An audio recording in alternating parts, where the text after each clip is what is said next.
Hey guys, my name is Rob, and today I'm going to be unboxing and reviewing the Scuf Envision Pro. This is a wireless PC controller which came out almost a year ago, way back in October of 2023, and is the first controller built from the ground up by Scuf.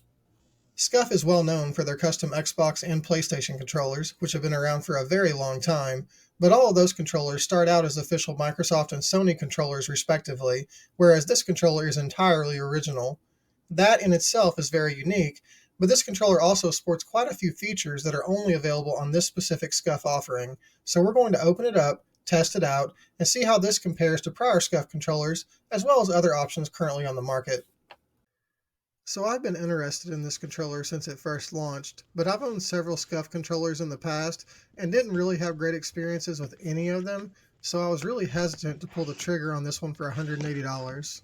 My main controller on PC for the last couple of weeks has been the FlyDigi Vader 4 Pro, and the one thing I don't like about that controller is the placement of the rear buttons and the two extra programmable buttons on the front, which is kind of what motivated me to pick up the Envision Pro.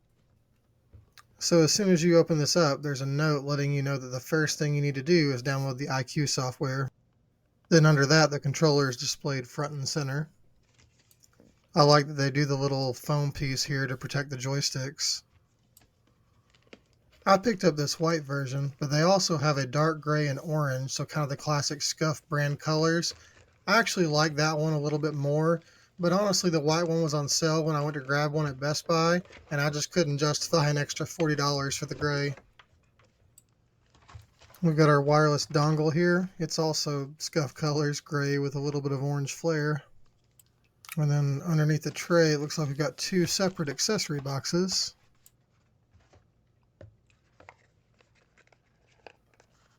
This smaller box has what I assume are the block-off plates for the buttons. Yeah, it looks like there are 4 of them here. So you can actually block off the 2 inner rear buttons as well as these side buttons if you don't want to use them for whatever reason.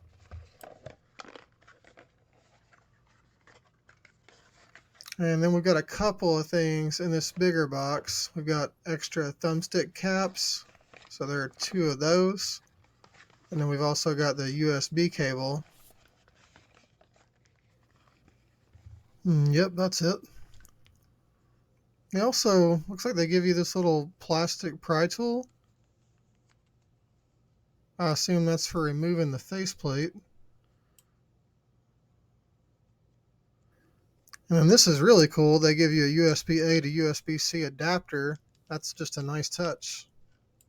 And again, of course, got to get the splash of orange in there.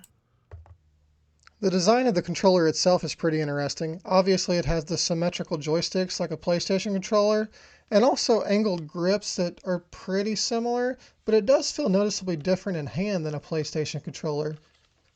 The dimensions obviously aren't exactly the same. It actually kind of reminds me more of a DualShock 4 than a DualSense controller as far as how it feels in my hand, but maybe somewhere in between the two, really. Unfortunately, we do not have Hall effect thumbsticks with the Envision Pro, as the technology has become a lot more common in the last year or so. Hopefully we'll see that in the future with Scuf controllers.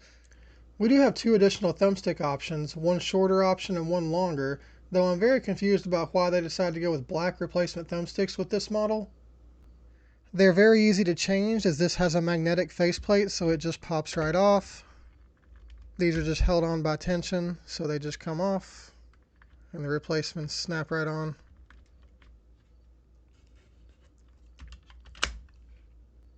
One of the first things that stands out about this controller are these buttons on the lower front, which Scuf labels G keys. These are 5 of the whopping 11 additional programmable inputs on the Envision Pro, as you also have these side buttons, which Scuf calls sax buttons, and the 4 rear buttons. I do really love the rear button design on this controller. It's obviously similar to the rear button layout on the Scuf Reflex PS5 controller, and most importantly, it's not at all similar to the terrible rear paddle system that Scuf used for many years.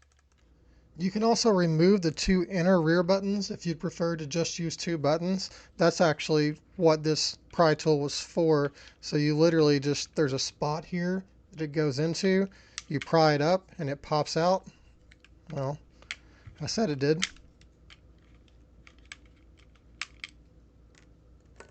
And then there's a block-off plate that they give you for each of these buttons. and it just pops in into its place, and then that does nothing now. Again, I really like the rear button design, but I was even more intrigued by these side buttons. For me, my index fingers rest perfectly, such that I would assume that these are very easy to actuate in game.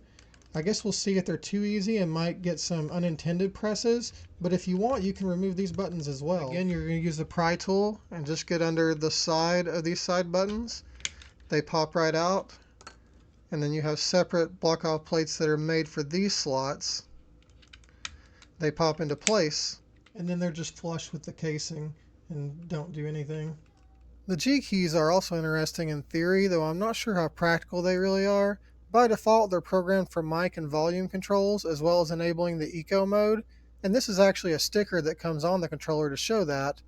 They're programmable for any function, but they're obviously not really in a spot where you're going to want to assign in-game action buttons. The face buttons A, B, X, and Y are mechanical and feel really good, as well as the D-pad, and it clearly has 8 distinct gates. Then you have the view button, the menu button, and the start button, but then you also have this extra button on the front here, which is the profile switch button. You can use this button to switch between the onboard profiles, which I'll explain more about shortly. When you press the profile button, it cycles between blue, red, and green for the 3 onboard profiles, and you can also map the rear buttons and the side action buttons on the fly using this feature. If you hold down the button while on the profile you want to use, it'll start flashing that color. While it's flashing, you simply hold down the button you're wanting to program, and then press the button you want to assign to it. The RGB lighting turns white for a second, and then it continues to flash because you can continue to assign buttons. Once you're done, just press the profile button again, and it saves the changes. You can't assign the G keys that way. They're not actually usable with the onboard profiles, and all that's kind of more explained when we get into the software, which we'll do now. And this is where the wheels kind of fell off. This is IQ, which is the software you use to customize the Envision Pro. And if you're not sure what's going on here, don't worry, I was right there with you.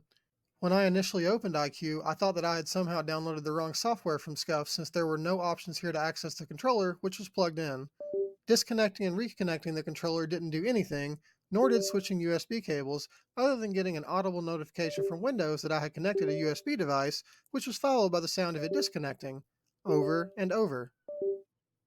After trying another PC, and then Googling, and then manually downloading the Envision driver from here, which I found in the customer care section of Scuf's website under how to fix Scuf Envision not working, I eventually got my PC to recognize the controller, temporarily. Then it stopped. And I had to go into here and delete the software for the controller, and then reconnect the controller, and then reinstall the driver, and say the alphabet backwards while standing on one foot and touching my nose, and then I think there was a rain dance in there somewhere, and then eventually, after I narrowly convinced myself that hitting the controller with a very large, heavy object would not in fact help, I finally got it to stay connected long enough to actually do something with it. So once you do actually get into IQ, you have a number of customizable settings. The lighting effects tab is pretty detailed. You can set different modes or patterns, change colors, change the speed of the patterns. They've got several preset patterns, but also a custom setting, so you can really dial it in how you want. I'm not a big fan of RGB lighting in controllers, but if you're someone who is, the controller has a ton of customization for you. The next tab is for button mapping, and you'll notice here on the top left there's an option for device memory mode, which we do not have turned on here. When that is not active, we have access to program the rear buttons, the sax buttons, and also the G keys. When you click on one of the buttons, you get this menu, which shows the different types of inputs you can assign to that button. You can assign keyboard inputs, which is a great feature, but you can also assign macros, set keys to launch apps, and pretty much anything else you can think of that you can do using keybinds. If you switch to device memory mode, you basically have 3 preset profiles that are saved directly onto the controller and do not require IQ in order to function. This is very useful because once set up, you can use the controller without using IQ, and based on my research, I'm far from the only person who's been having sporadic and significant connection issues. This comes with a huge drawback though, as not only do you lose access to the G keys entirely, but you also can't set keyboard inputs, which again is a very useful feature to have. The next tab is for the thumbsticks, which doesn't have a ton, but does have response curve optimization and allows you to set or edit your dead zones, which is extremely important. I don't typically change the response curve in controller software, as I set specific response curves in the games I mostly play, and feel like setting in-game and in the software is likely a bad idea. You can also customize the response curves and dead zones for the triggers, which is fine, though if you're using the trigger stops on this controller, which are very good, you're not concerned about the trigger response curve. I would assume this is a customization option that would be more appreciated in something like a racing game, but I don't play racing games at all, so unfortunately won't be doing any type of testing concerning the trigger response curves. The last tab here is vibration, which is very simple. You can either have the vibration for left and right motors synced or adjust them individually, though I'm not sure why you would do that. For me, I disable vibration in all controllers as I just prefer not to have vibration in game. That pretty much covers controller customization in the app, but we're also going to jump over to Gamepad LA and test polling rates. We're starting with wired, and we'll do 4,000 inputs to start. It's looking like 2 milliseconds, but it is kind of jumping around a lot. So this is a 500 hertz polling rate, but average was a bit lower than that at 474. Stability not great, jitter not great, average latency of 2.11 milliseconds. Let's run it again. We'll just do 2,000 inputs this time. And the results are pretty much identical. So it is 500 hertz, not super consistent. We'll go ahead and test wireless now. According to Scuf, the wireless dongle should be the exact same. And it is pretty much exactly the same as the wired connection. Same 500 hertz polling rate, same not very impressive performance. We'll run it one more time just to be sure. I only did 2,000 inputs on the first wireless test, so I'm doing 6,000 this time just to kind of see if it levels off at all. Nope, exactly the same. So it is consistent, just consistently not great. I don't typically do this in videos, but I think for this specific controller, it's worth checking. So we're going to do an overclock via wired connection using Lord of Mice, and then jump back over to Gamepad LA and see if it makes a difference in polling rate, or at least hopefully in consistency. We're just going to run this one more time. And you can already see by the latency estimates that the 1000 hertz did not take. And stability is worse, average polling rate is worse, so no advantage to overclocking this controller. I received a comment on my last video asking me if I could please run circularity tests on future reviews, so here we are. You'll notice that we've got some jitter going on here with both thumbsticks, and this is because I do have the dead zone set at 0 in the controller software. We can go in and adjust the dead zones and that will eliminate the jitter, but it's not going to affect the circularity test, so we'll go ahead and run that. So we've got about 12% average error, and that's typical. It's going to be about the same on the right. I am going to go ahead and open up IQ here and adjust dead zones just to kind of show how that will affect the readings in Gamepad Tester. We'll just up it 1% at a time. So still getting a little bit of jitter on the left stick. The right stick is good at 1%. So we'll likely just need to go to 2% on the left. Yep, right stick is good at 1%. On the left is going to be good at 2. I'm just doing this to show that you can do this to correct any issues you're having, like if you're having drift, but I will say I've already been using this controller in game. I've left them on 0, 0 while playing, and I've had no drift whatsoever. I just want to show this to kind of clarify. I said that the average error of 12-ish% is typical, and the reason for that is because most controller joysticks actually utilize a rectangular circularity algorithm, and your joystick diagonal inputs go beyond the circular measurement area of these tools. And this is working as intended. It's not a bad thing at all. That said, there are controllers that have customization options that allow you to enable a circular algorithm for the joysticks, such as the Vader 4 Pro, which I have hooked up now. The left stick or movement stick is set to the default rectangular algorithm, but the right stick used for aiming I have set to circular, and you can see how that affects the test. I did the unboxing section of this video 8 or 10 days ago maybe, so I've had a good bit of time to test out the Envision Pro.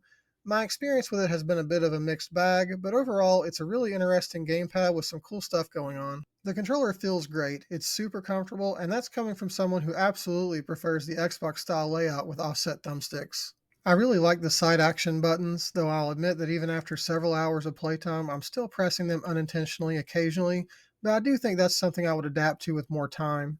I think these are much better than some of the other designs we've seen, like the extra inner shoulder buttons on some controllers, or even the extra face buttons on the Vader 4, because they're just so conveniently placed in terms of ease of access. I'm a little surprised that other companies haven't copied this aspect of the Envision yet. The G keys I found to be a little bit less useful. Honestly, those buttons make me feel like this controller was tailor-made for streamers. I think the most useful functions you could assign to these keys would be OBS functions like switching scenes. All I've used them for so far is push to talk in Warzone, so using one of the 5 buttons. The rear buttons are very solid. I have no complaints about them at all. The placement is fine, and I really appreciate that I can assign keyboard inputs to those buttons as well as all the other programmable buttons on this controller. At this point, that's a feature that's almost a must-have for me. I think I skipped over this when I was doing the features section on this controller earlier, so I do just want to point out that the Envision Pro has on-off trigger stops, and when engaged the triggers are mouse clicks. They feel good and they work very well. These are my favorite types of trigger locks. All of that said, there are a couple of real drawbacks to the Envision Pro. First, I don't love that this is a PC-only controller that's polling rate locked at 500 Hz. There are a ton of good 1000 Hz options on PC at this point, and for some people this will be a deal breaker. The biggest issue with this controller is the IQ software, which struggles with maintaining connection and has to be open and running unless you're using one of the onboard profiles, which eliminates the ability to use G keys and to assign keyboard inputs to the controller. And then, of course, there's the price. At $180, this controller is on the higher end as far as pro controllers go, which really magnifies the other drawbacks. There is a cheaper option with the non-pro version of the Envision, which retails for $130 rather than $180, but that version is wired only, doesn't have the rubberized grips, and most importantly to me, doesn't include the trigger stops. I've shown in prior reviews that there are methods to modify controllers and add trigger stops, but I'm much less inclined to do that on a high-priced controller that I could need to send in under warranty at some point, as I'm guessing modifying the controller would cause issues with that. My overall opinion is that this is a pretty solid first attempt by Scuf at creating their own controller, but I think they really need to iron out their software and firmware systems in the future, as well as adopting some of the more recent industry trends such as Hall effect or TMR thumbstick modules. I hope this video helped you out, and if so, please feel free to like, subscribe, and leave a comment. I'll be doing more reviews regularly, so I hope to see you back here again soon. Thanks for watching.